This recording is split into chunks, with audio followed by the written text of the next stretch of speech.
함께 보실 하나님 말씀은 마태복음 5장입니다. 마태복음 5장 4절입니다. 마태복음 5장 4절 신약성경 6면입니다. 마태복음 5장 4절 한 절입니다. 우리 함께 한 목소리로 합독하시겠습니다. 함께 봉독합니다. 애통하는 자는 복이 있나니 그들이 위로를 받을 것이미요. 아멘. 할렐루야. 예, 오늘도 죄전을 찾으시고 또 각자의 처소에서 살아계신 하나님께 예배하시는 우리 모든 성도님들께 주의 은혜와 축복이 있으시기를 주님의 이름으로 축복합니다. 며칠 전에 일이었습니다. 며칠 전에 새벽에 교회를 오려고 이렇게 집을 나섰어요. 집을 나섰는데 차가 막혀 있어서 걸어왔습니다. 걸어오는데 조금 오다 보니까 그 컴컴한데도 바닥에 동전이 하나 보이는 거예요. 그래서 그걸 얼른 주웠어요. 500원짜리 동전이 보이는 거예요. 얼른 주웠어요. 야, 오늘 하루가 잘 풀리겠다 이렇게 생각했어요. 조금 더 가는데 5,000원짜리가 또 한 장이 톡 있네요. 그걸 어떻게 했겠습니까? 얼른 주웠죠. 얼른 주웠어요. 야, 이거 오늘 뭔 일 나겠다. 복권을 사야 되나? 이런 생각을 했어요.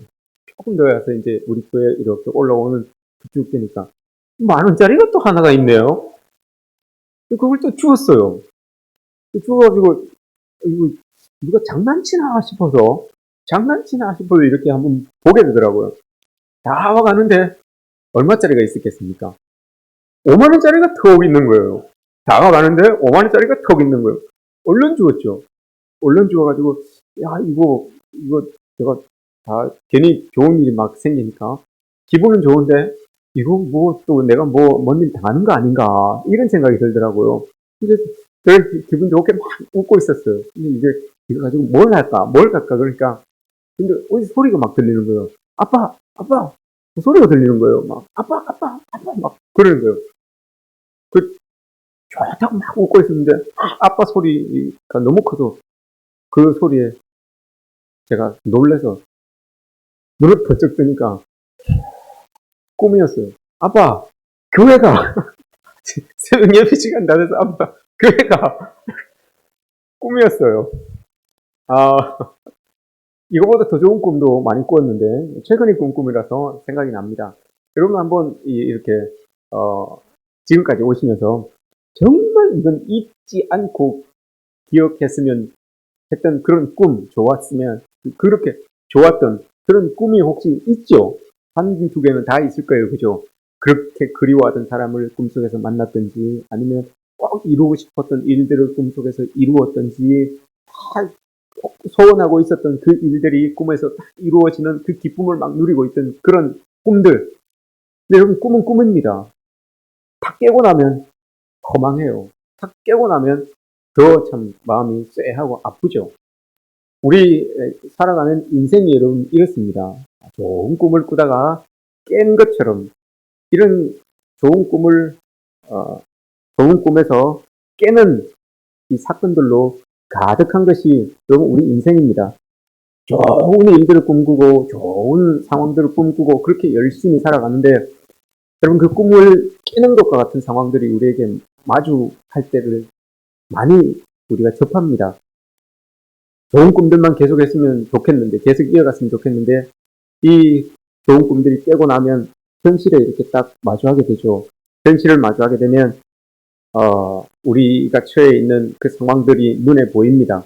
어려운 상황들, 힘든 상황들, 또 마음에 원하는 그런 상황들, 그렇지만 이루어지지 않는 그런 상황들, 이런 모습들을 우리가 이 세상 속에서 우리의 삶 속에서 겪으면서 살아갑니다. 건강은 제가 누구보다도 자신하고 있었는데 어느 날 검사를 또 받고 나니 이게 무슨 큰 병이라는 진단을 받게 됩니다. 뜻하지 않는 그런 사건, 사고를 당하여서 또 어떤 큰 일들을 치르게 됩니다. 탄탄대로 같았던 나의 앞길이 어떤 일로 인하여서 여러분 가시밭길로 들어가는 것 같은 그런 이 상황을 마주하게 됩니다. 좋은 꿈들을 꾸고 있다가 여러분 눈을 탁 깨는 것 같은 그런 이 상황들이 우리에게 많이 주어집니다. 한참 즐거운 꿈을 꾸던 중에 여러분 우리가 깨어나는 것은 뭔가를 잃는 겁니다. 재물을 잃든지 건강을 잃든지 사람을 잃든지 좋은 상황을 잃든지 이런 잃는 순간을 우리가 경험하게 되는 것이고 그 상황이 나의 인생의 끝처럼 그렇게 느껴지는 일들을 우리가 겪으면서 살아가지요. 꿈꾸던 삶이 탄식으로 바뀌고 또 즐거워하던 삶이 우리의 애통으로 바뀌는 그런 이 삶들을 우리가 살아갑니다. 설교단에 이렇게 서서 여러분 강대상에서 이렇게 여러분들을 보면서 설교를 하면 참 많은 생각들이 들어요. 제가 여러분들의 상황들을 이렇게 아니까 여러분들의 애통하는 모습들이 보이는 거죠. 어떤 이쪽으로 눈을 이렇게 돌리면 참 암 투병을 하면서도 건강이 주어질 때 열심히 또 일해서 그걸 가지고 11조를 내는 그런 애통을 가지고 있는 이 사람이 또 눈에 보여요. 또 그 사람에게서 이 시선을 탁 떼서 또 이쪽으로 이렇게 돌리면 사랑하는 사람을 먼저 보내고 또 가사를 꾸려나가는 그런 사람들이 또 이렇게 보여요. 이게 다 우리의 애통이에요.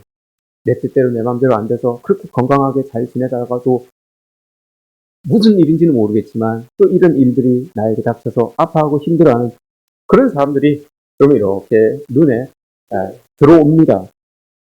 이런 애통을 가지고 있는 사람들이 눈에 이렇게 들어오죠. 그래서 이 위에서 이렇게 보면 애통의 파노라마예요. 다 아픔이 없는 사람들이 없어요. 있고 여기도 있고 다 파노라마처럼 쭉 이렇게 제가 지금 설교를 하고 있지만 머릿속에 이 사람은 이런 모습들이 있었지, 이 사람은 이런 모습이 있었지, 이 사람은 이런 모습이 있었지 머릿속으로 여러분 이렇게 막 지나가요. 반은 설교 생각을 하고 있지만 반은 내 눈에 보이는 저 사람의 마음, 저 사람의 상황, 저 우리 성도의 그런 아픈 심령 이게 여러분 이렇게 막 머릿속으로 이렇게 지나가는 그런 모습들이 있죠. 여러분 반대로 한번 생각해 보십시오. 근데 좋은 꿈을 꾸다가 탁 깨면 기분이 영 별로 안 좋은데 악몽을 꾸고 있다가 탁 눈에 깼으면 눈을 딱 떴으면 여러분 어떻습니까? 다행이다. 이게 꿈이라서 정말 다행이다. 이렇게 이야기를 하잖아요. 우리 인생이 여러분 이렇게 되어야 되는 것 아니겠습니까? 하나님으로 인하여서 악몽과도 같은 우리 삶이 참 절망과 애통밖에 없었던 우리의 삶이 예수님으로 인하여서 기쁨으로 바뀌고 위로로 바뀌고 웃음으로 바뀐다면 이것만큼 좋은 복이 여러분 어디에 있겠습니까? 오늘 우리가 읽은 말씀도 또 지난 시간에 우리가 읽은 말씀도 앞으로 읽어야 되는 말씀도 우리가 묵상하다가 보면 예수님께서 말씀하신 이 복이라고 하는 것이 우리가 살아가면서 이걸 복으로 받아들이기가 참 어려운 말씀들을 예수님께서 하시는구나라는 것을 우리가 알 수가 있습니다. 오늘 말씀도 마찬가지입니다. 애통하는 사람은 복이 있다라고 이렇게 말씀을 하고 있습니다. 여러분 애통하는 사람이 복이 있습니까? 슬프고 울고 탄식하고 괴로운 이게 복이 있다라고 이렇게 예수님께서 말씀을 하고 있어요. 근데 이 말씀이 정말 우리에게 복이 되기 위해서는 우리 생각과 우리 태도가 바뀌어야 돼요. 당시에 지금 예수님이 사람들을 이렇게 앉혀놓고 산상에서 이 말씀을 전하고 있어요. 이 말씀을 듣고 있는 이 사람들의 상황, 형편이 여러분 어땠습니까? 지금 당시에도 마찬가지예요. 당시에도 사망률이 높았어요. 아기가 태어나면 10명 중에 8명은 죽어요. 7, 8명은 죽는 그런 이 유아 사망률이 높은 그런 상황이었습니다.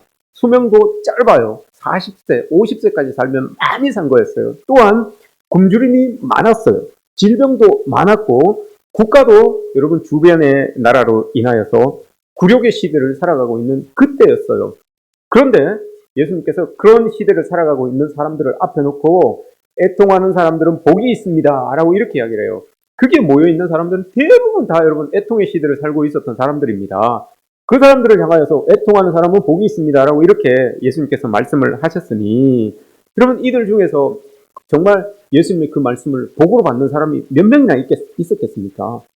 내 상황이 지금 이런데 예수님 저렇게 말씀을 하시니 내가 정말 복받은 사람이구나 라고 이렇게 이야기를 했던 받아들일 수 있는 사람이 몇 명이나 있었겠습니까? 상황도 처지도 형편도 모든 것들이 다 애통하는 상황임에도 불구하고 그 상황을 놓고 예수님께서 애통하는 사람 복이 있습니다 라고 했을 때에 나보고 하는 말이구나 라고 이렇게 받아들일 수 있는 사람이 별로 없었다는 거예요. 받아들이기가 힘들다는 거예요. 유진 피터슨 목사님께서 오늘 우리가 읽은 이 본문을 이렇게 번역을 했습니다. 가장 소중한 것을 잃었다고 느끼는 너희는 복이 있다. 그때야 너희는 가장 소중한 분의 품에 안길 수 있다. 이렇게 번역을 하였어요. 요거는 애통을 통하여서 하나님과의 관계가 더 깊어진다는 거, 이게 전제되어 있는 거예요. 애통하는 사람이 복이 있다는 이유는 애통하면 할수록 내가 하나님과의 관계가 더 깊어진다는 거, 요걸 유진 피터슨 목사님은 이 설정을 해놓고 복이 있다라고 이렇게 말씀을 하신 거예요. 그게 여러분 맞는 말이에요. 애통하고 비슷한 단어가 성경 속에서 여러분 이 원망이라는 말이 있습니다. 원망. 애통과 원망, 이게 별로 다르지 않습니다. 애통은 여러분 탄식하는 것인데, 탄식하는 것인데 하나님 앞에서 불평하는 거예요. 이게 여러분 애통입니다. 이게 탄식이에요. 하나님 앞에서 불평하는 거예요. 하나님을 두고, 그러니까 기도의 자리에서 하나님을 두고 하나님 앞에 막 불평하는 거죠. 나의 상황에 대하여서 하나님 왜 이렇습니까? 하나님 말씀 잘 따르고 이렇게 하는데도 왜 이렇습니까? 라고 이렇게 탄식하고 불평하는 거예요. 마치 요나 선지자처럼, 마치 하박국 선지자처럼 하나님 면전에서 그렇게 하나님께 불평을 하는 겁니다. 원망은 여러분 뭡니까? 하나님 뒷전에서 하나님에 관하여서 불평하는 것, 이게 여러분 원망이에요. 기도의 자리가 아니라 하나님 뒷전에서 하나님 없다고 생각하는 그곳에서 하나님을 향하여서 원망하고 불평하는 것, 이게 여러분 원망이에요. 하나님은 성경 속에서 많은 사람들이 고통받고 애통하며 눈물 흘렸던 사람들이 있어요. 성경의 대부분 그런 사람들의 이야기죠. 그런 사람들에게는 하나님께서 복을 주시고 그들을 위로해 주시죠. 그러나 하나님 등 뒤에서 하나님 보이지 않는 곳에서 원망하는 자들은 복을 얻지 못해요. 위로를 얻지 못합니다.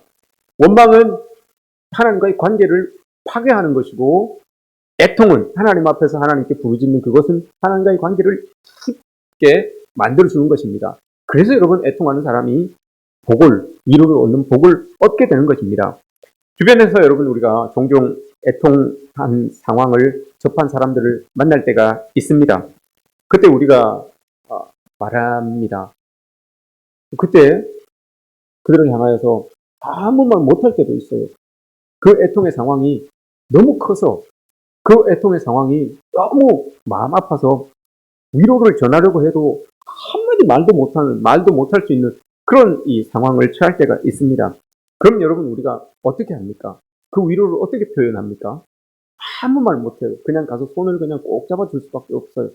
그냥 가서 아무 말 못하고 그를 그냥 이렇게 품에 안아줄 수밖에 없어요.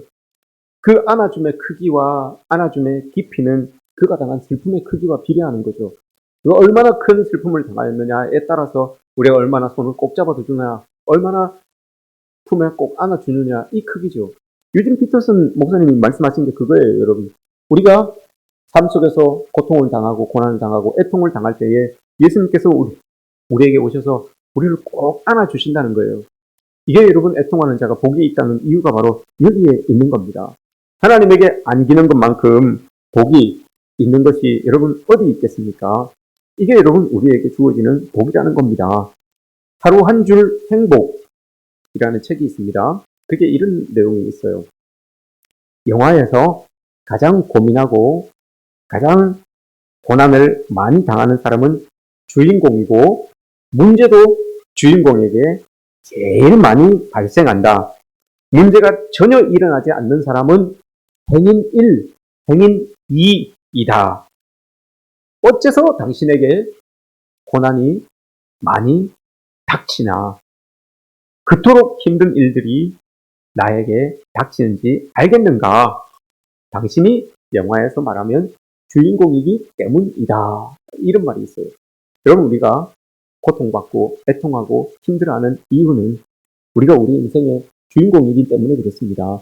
여러분들이 우리 인생에서 주인공이 아니라 그냥 행인 2처럼 그렇게 살아가면 아무런 고통도 아무런 어려움도 그렇게 우리를 힘들게 만들진 않을 거예요. 근데 우리가 주인공이기 때문에 여러분 주인공 모든 것들이 다 주인공에게 다 이렇게 맞춰져 있어요. 하나님의 시선 또한 우리에게 맞춰져 있기 때문에 이런 어려움과 고난들이 우리에게 주어지는 것이죠. 이 땅을 살아가면서 우리는 애통이 끊어지지 않습니다. 우리 인생이 우리가 주인공이기 때문에 애통이 끊어지지 않는 거예요. 그런데 여러분 중요한 한 가지 문제가 있습니다. 이 애통함이 우리가 주인공으로서 살아가면서 생기는 이 애통함이 하나님이 안아주셔서 위로를 복으로 받을 수 있는 애통인지 아니면 그냥 애통으로 끝나는 애통인지 이게 중요한 거란 말입니다. 오늘 복이 있는 이유는 하나님께서 위로를 해주시는 안아주시기 때문에 복이 있다라고 이렇게 말씀을 하시잖아요. 근데 우리가 이 땅을 살아가면서 하나님이 안아주시지 않는 거, 하나님이 안아주시는 그 복까지 못 가는 애통들이 있다는 겁니다. 애통이라고 하면, 복이 있다고 하면 한번 생각해 보십시오, 여러분. 우리가 정말 그리스도인으로서 살아가다가 그냥 우리 성도들 중에 애통할 일을 당하여서 그들을 볼 때 우리 정말 가서 이렇게 위로해주고 안아주고 싶은 사람이 있어요. 그럼 반면에 애통당하는 상황에 처해 있는 사람을 이렇게 볼 때 위로해주고 싶지 않은 사람도 있어요. 애통하고 있는 사람이 있는데 그 사람을 여러분 위로해주고 싶지 않은 그런 사람이 있어요. 참 잘됐다. 옷이다. 이렇게 생각되는 사람들도 있단 말이지요. 애통함이라고 다 여러분 하나님의 위로를 받는 것이 아닙니다. 애통한다고 해서 우리의 마음에 이렇게 아픔이 있고 슬픔이 있다고 해서 다 여러분 이게 하나님의 위로를 받는 것이 아니에요. 주님도 이 땅에 계실 때에 애통하셨습니다. 주님도 이 땅에서 애통하셨는데 이사야 53장에서 예수 그리스도를 이야기하시기를 그는 슬픔과 간고를 아는 자다라고 이렇게 이야기를 했어요. 그러니까 그분은 순환당하는 메시아에 대하여서 이야기를 하셨던 것이고 또한 요한복음 11장에 보면 나사로의 죽음 앞에서 예수님께서 우시죠. 눈물을 흘립니다. 애통을 하십니다.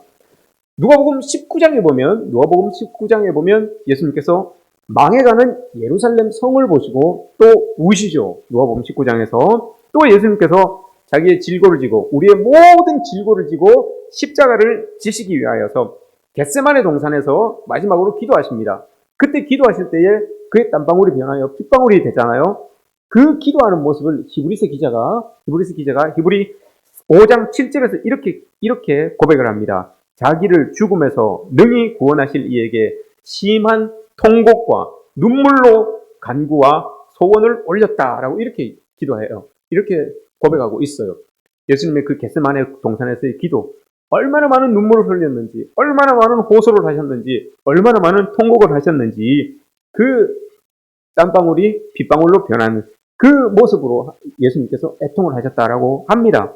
근데 여러분, 우리도 스스로 이제 예수님께서는 이 모든 것들이 다 하나님 때문에 하나님을 위하여서 예수님 애통하신 거예요.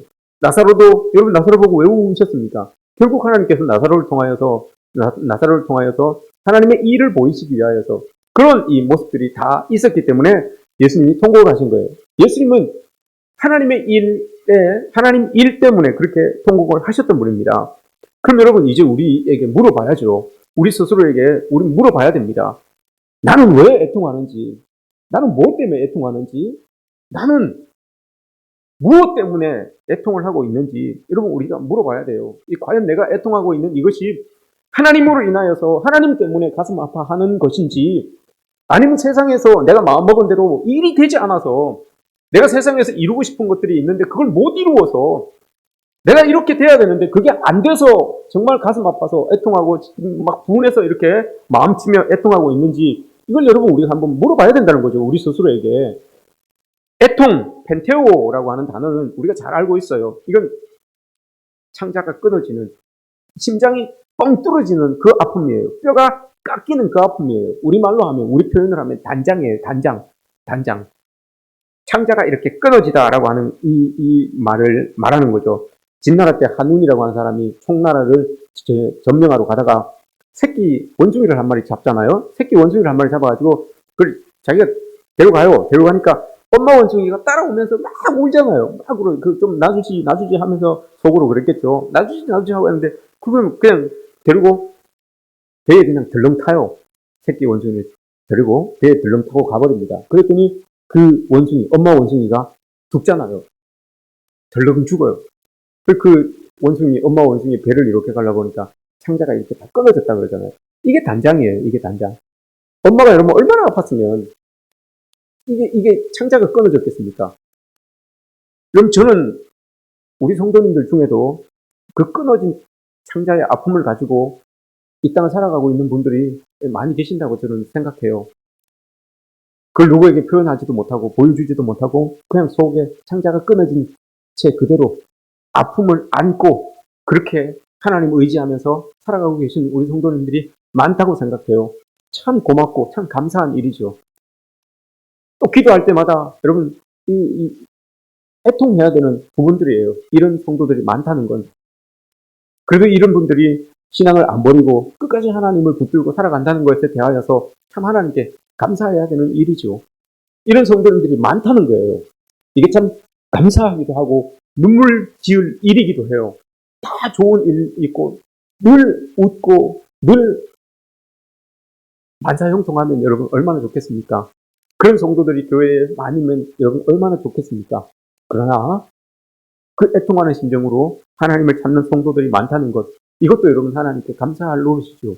감사해야 될 부분입니다. 우리가 이런 애통이 있느냐는 겁니다.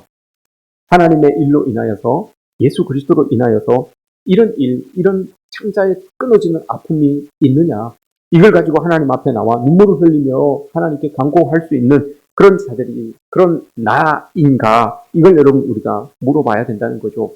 세상에서 얻지 못한 것으로 인하여서, 세상에서 갖지 못하는 것으로 인하여서, 세상에 오르지 못한 그 자리로 인하여서 내가 아파하고 내가 가슴 치는 것은 아닌지, 좀 이걸 우리가 물어봐야 된다는 거죠. 아픔과 우리가 당하는 아픔, 슬픔, 이게 다 여러분 똑같은 것 같은데 다릅니다. 마태복음 6장 31절에서 예수님께서 말씀하셨습니다. 너희가 무엇을 마실까, 무엇을 먹을까, 무엇을 입을까, 그것 때문에 염려하고 아파하지 말아라. 그건 하나님의 위로를 얻지 못하는 것이다 라고 이렇게 말씀하시잖아요. 그건 하나님께서 안아주시는 아픔이 아니에요, 여러분. 그건 다 이방인들이 하는 거라고 했어요. 이방인은 여러분 누구라고 했습니까? 아버지가 없는 사람들이에요. 하나님을 아버지로 믿는 사람들이 무엇을 먹을까, 무엇을 입을까, 무엇을 마실까, 그것 때문에 염려하고 걱정하는 것은, 여러분 그런 사람들은 하나님의 안아주심의 위로를 못 받아요. 그게 여러분 있어요. 또한 죄책감이라고 하는 게 있습니다. 창세기 4장에 보면 가인이 동생 아벨을 죽이고 난 다음에 이런 말을 합니다. 하나님께 이런 말을 합니다. 내 죄벌이 지기가 너무 무겁습니다 라고 이렇게 이야기를 해요. 그럼 그 죄가 있었으면 하나님 앞에 나와서 그걸 가지고 기도를 해야죠. 그 죄책감으로 인해서 여러분 가인은 아파하고 힘들어합니다. 죄책감을 하나님께 가지고 나와 해결을 했어야죠. 근데 그렇지 않아요. 그냥 그것 때문에 이게 동생을 죽인 것 때문에 그냥 마음만 아프고 있는 거예요. 예수님 당시에도 여러분 이런 사람들이 많았어요. 자기들이 지은 죄 때문에 아파하는 사람들이 많았어요.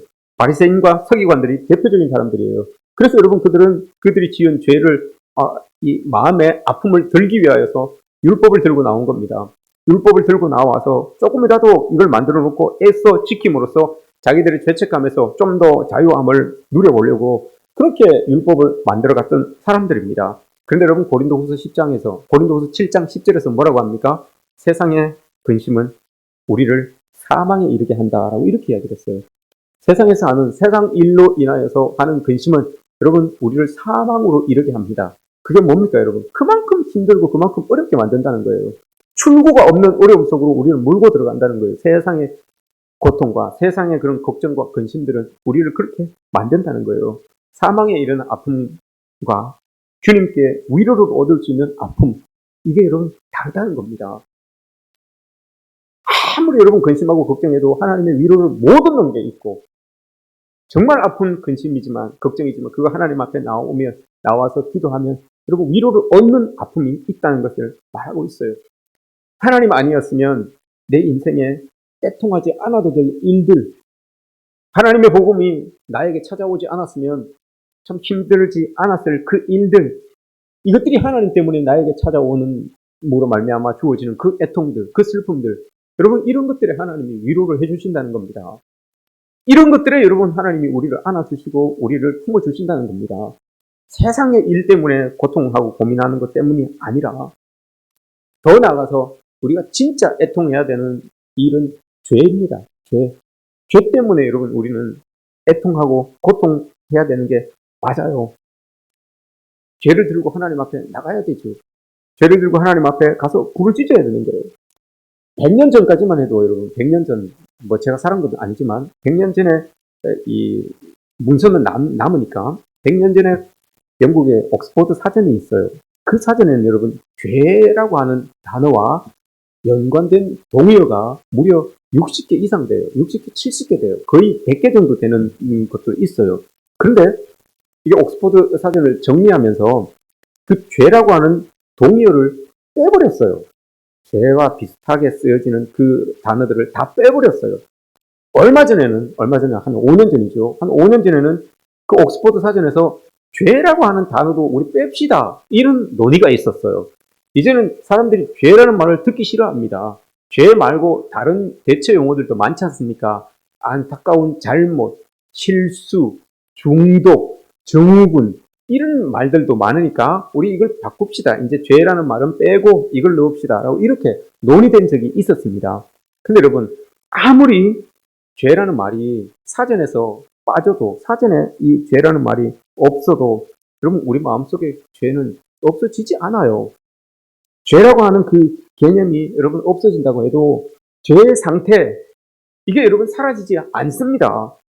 죄라는 단어가 여러분 사라져도 죄는 여전히 여러분 우리 주변에 살아 움직이고 우리를 괴롭힙니다. 이것을 인정하지 않으면 애통이 없어요. 이렇게 애통이 없으면 여러분 고백이 없어요.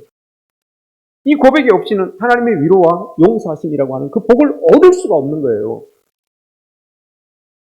다윗이 여러분 범죄를 저질렀습니다. 다윗의 범죄를 우리는 잘 알고 있어요. 우리아의 아내를 이렇게 범하였습니다. 근데 다윗은 그것을 처음에는 죄로 인식하지 못했어요. 죄로 인지하지 못했어요. 죄책감이 없었어요.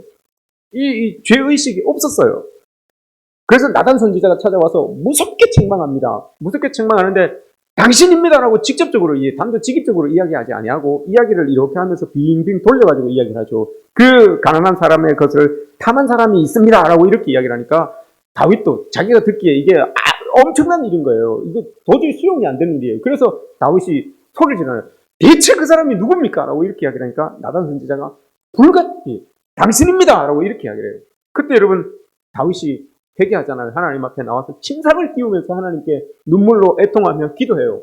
그게 여러분 시편 51편의 기도예요. 시편 51편 주의 인자를 따라 내게 은혜를 베푸시고 주의 많은 긍휼을 따라 내 죄악을 지워주십시오 라고 이렇게 기도한 거예요. 그런데 여러분 거기까지 가기 전에 시편 32편을 읽어보시면 1절부터 4절까지를 읽어보시면 다윗이 여러분 그 죄책감을 느끼기 전의 모습이 나와요. 느끼기 전의 모습이 어떻게 기록이 되어 있는가 하면 내가 입을 열지 아니할 때 하나님 앞에 이 죄를 가지고 기도하지 아니할 때 어떤 마음을 가지고 있었는가 하면 종일 신음함으로 내 뼈가 쇠하였고 주의 손이 나를 주야로 꾹 눌러서 진액이 빠져서 가뭄에 마름 같았습니다 라고 이렇게 이야기해요. 그럼에도 불구하고 여러분 하나님 앞에 기도하지 않아요. 하나님의 손이 나를 꾹 눌러서 내 속에 있는 진액이 다 빠져서 여름 가뭄에 그럼 마름처럼 그렇게 내 영혼이 바짝바짝 마르는데도 불구하고 그 죄를 가지고 하나님 앞에 안 나가요. 하나님 앞에 가지고 가지 않아요. 종일 신음하면서 내 뼈가 썩는 것 같은데도 하나님께 그 죄를 가지고 가지 않아요. 그러다가 여러분 나단한테 한번 딱 맞고 나서 그 죄를 가지고 하나님 앞에 나가잖아요. 그랬더니 하나님이 위로해 주시는 거예요. 하나님의 위로를 얻게 되는 겁니다. 하나님의 위로를 얻었지만 그럼에도 불구하고 여러분 이 다윗이 굴곡이 많은 그런 삶을 살잖아요. 여러분 우리도 마찬가지예요. 하나님께 한번 위로를 얻었다고 해서 그냥 쫙 탄탄대로가 열리는 게 아니잖아요. 굴곡이 계속 있어요. 그렇지만 그 굴곡이 있음에도 불구하고 다윗을 하나님이 포기하지 않으신 것처럼 하나님이 우리를 포기하지 않으신다는 거, 이게 여러분 위로입니다. 이게 여러분 하나님께서 우리를 안아주시는 그 위로라는 것을 우리가 기억하고 나가야 됩니다. 중요한 것은 여러분 죄를 지었다는 것, 이게 중요한 것이 아니라 그 죄를 가지고 하나님 앞에 나와서 애통하느냐 애통하지 못하느냐, 이게 여러분 중요한 겁니다. 다윗은 그 애통을 통하여서 하나님과의 관계를 여러분 계속 유지하고 있었던 겁니다. 이 애통을 통하여서 여러분 하나님과 관계를 유지하는 거예요. 이게 아니면 여러분 관계가 끊어지게 되는 겁니다. 그래서 사도 바울이 고백하잖아요. 하나님의 뜻 안에서 하는 그 애통, 하나님 뜻 안에서 하는 그 근심, 이게 얼마나 유익하냐. 고린도후서 7장입니다. 고린도후서 7장 11절 제가 한번 읽어드리겠습니다. 고린도후서 7장 11절 보라, 하나님의 뜻대로 하는 근심이, 이 근심이 애통입니다. 하나님의 뜻대로 하는 애통이 너희로 얼마나 간절하게 하며, 얼마나 너희 죄에 대하여서 변증하게 하며, 얼마나 네가 지은 악에 대하여서 분하게 하며, 얼마나 하나님을 두렵게 하며, 얼마나 하나님의 그 은혜를 사모하게 하며, 얼마나 주의 일에 열심을 있게 하며, 애통함으로 말미암아 여러분 얻을 수 있는 유익이 이런 거라는 거예요. 하나님 앞에 눈물을 흘리며 기도하고 하니 내가 지은 죄가 얼마나 악한지를 내가 아는 거예요. 그 죄로 인하여서 내가 얼마나 이 죄 때문에 그렇게 넘어졌다는 나를 생각하면 얼마나 분해하는지 그걸 안다는 거예요. 그러면서 하나님의 그 사랑이, 하나님의 그 큰 은혜가 얼마나 큰지를 깨닫게 된다는 것을 말하고 있는 겁니다. 죄로 인해서 아파할 때, 인생의 실수로 인해서 마음이 아파할 때, 여러분 우리 옆에서 하나님께서 우리를 위로해 주신 그 위로를 어떻게 얻습니까? 하나님 앞에 나가서 애통함으로 얻을 수밖에 없어요. 어떻게 얻을 수 있습니까, 우리가? 애통이 여러분 여기서 끝나면 안 돼요. 애통은 좀 더 나가야 됩니다. 어디까지 나가야 됩니까? 로마서 9장 1절에서 3절까지 사도 바울이 고백합니다. 나에게 큰 근심이 있습니다. 나에게 그치지 않는 고통이 있습니다. 그게 뭡니까? 나의 형제, 곧 고륙 친척을 위하여서 내 자신이 저주를 받아도 좋으니 저들이 구원을 얻었으면 좋겠습니다. 라고 하는 그 애통이에요. 애통이 나에게만, 나의 모습만에서 그치는 것이 아니라 나의 고륙 지친 믿지 않는 자들을 위하여서도 이 애통이 있어야 된다는 거예요. 여기까지 나가야 된다는 겁니다. 또 하나를 이야기하죠. 눈물의 선지자 예레미야 9장 1절에서 이렇게 기록합니다. 어찌하여 내 머리는 물이 되고 내 눈은 눈물 근원이 됩니까? 내 백성을 위하여서 주야로 울리로다. 이렇게 기도합니다.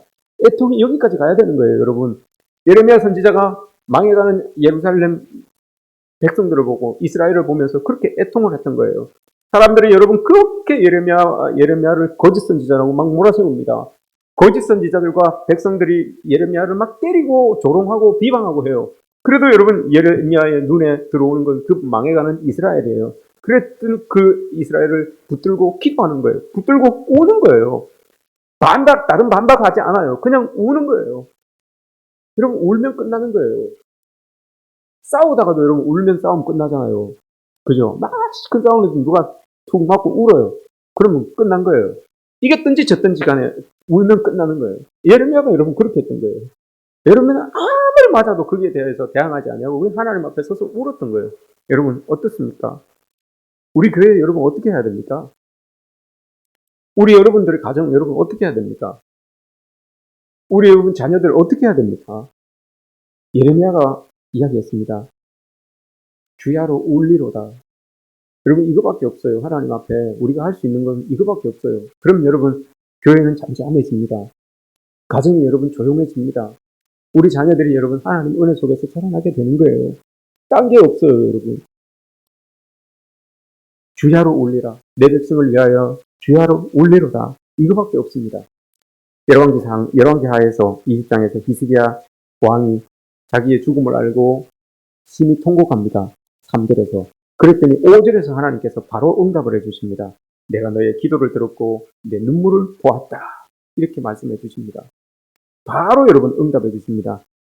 예수님의 위로는 우리가 기도할 때 주시는 그 예수님의 위로는 여러분 건성건성 그렇게 위로해 주지 않으세요.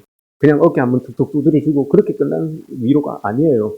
예수님은 여러분 우리를 위로해 주시기 위하여서 십자가에서 돌아가시기까지 위로해 주신 그 위로가 우리에게 주신 거예요. 그 위로를 우리에게 주신 겁니다.